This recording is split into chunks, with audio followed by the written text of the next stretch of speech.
इस साल silver exchange traded funds ने अपने रिटर्न से निवेशकों को हैरान किया है। इसमें निवेश करने वाले इन्वेस्टर्स जश्न मना रहे हैं। निवेश नहीं करने वाले इन्वेस्टर्स को मौका हाथ से निकल जाने का मलाल है। सवाल है कि क्या सिल्वर ईटीएफ में निवेश से जोरदार कमाई का मौका हाथ से निकल गया है। सिल्वर की कीमतों में 2025 में जबरदस्त उछाल आया है। इस साल की शुरुआत में चांदी का भाव $28.92 प्रति औंस था। सितंबर के आखिरी में ये $46 प्रति औंस को पार कर गया। ये 61% उछाल है। इसका सीधा असर सिल्वर ईटीएफ के रिटर्न पर पड़ा है। सभी बड़े सिल्वर फंडों ने 2025 में 83% से ज्यादा रिटर्न दिए हैं। अगर आपने अब तक सिल्वर ईटीएफ में निवेश शुरू नहीं किया है तो अब शुरू कर देना चाहिए। सिल्वर की कीमतों में तेजी जारी रहने की उम्मीद है। इसकी कई वजह है। चांदी का इस्तेमाल कई इंडस्ट्री में मैन्युफैक्चरिंग के लिए होता है।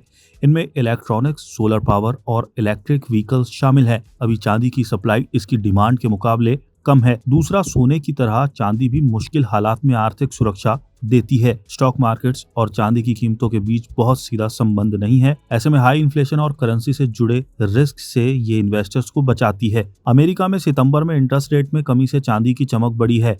अमेरिकी केंद्रीय बैंक फेडरल रिजर्व की इस साल अक्टूबर और दिसंबर में भी इंटरेस्ट रेट्स में कमी करने की उम्मीद है। इससे चांदी को सपोर्ट मिलेगा। आमतौर पर अमेरिका में इंटरेस्ट रेट घटने से डॉलर में कमजोरी आती है। इससे सोने और चांदी की चमक बढ़ जाती है। इसकी बड़ी वजह यह है कि डॉलर में कमजोरी से दूसरी करेंसी में सोना और चांदी खरीदना सस्ता हो जाता है। सिल्वर ईटीएफ में निवेश करना आसान है। म्यूचुअल फंड हाउसेज के सिल्वर ईटीएफ मार्केट में उपलब्ध हैं। अगर आपने सिल्वर में निवेश नहीं किया है तो आप सिल्वर ईटीएफ में सिप से निवेश कर सकते हैं। सिल्वर ईटीएफ से होने वाले मुनाफे पर टैक्स लगता है। इसके टैक्स के नियम नॉन इक्विटी म्यूचुअल फंड्स की तरह हैं। 2 साल के बाद बेचने पर मुनाफा लॉन्ग टर्म कैपिटल गेन्स के तहत आता है। इस पर 12.5% टैक्स लगता है। 2 साल से पहले बेचने पर मुनाफा शॉर्ट टर्म कैपिटल गेन्स के तहत आता है। इस पर इन्वेस्टर्स के टैक्स स्लैब के हिसाब से टैक्स लगता है।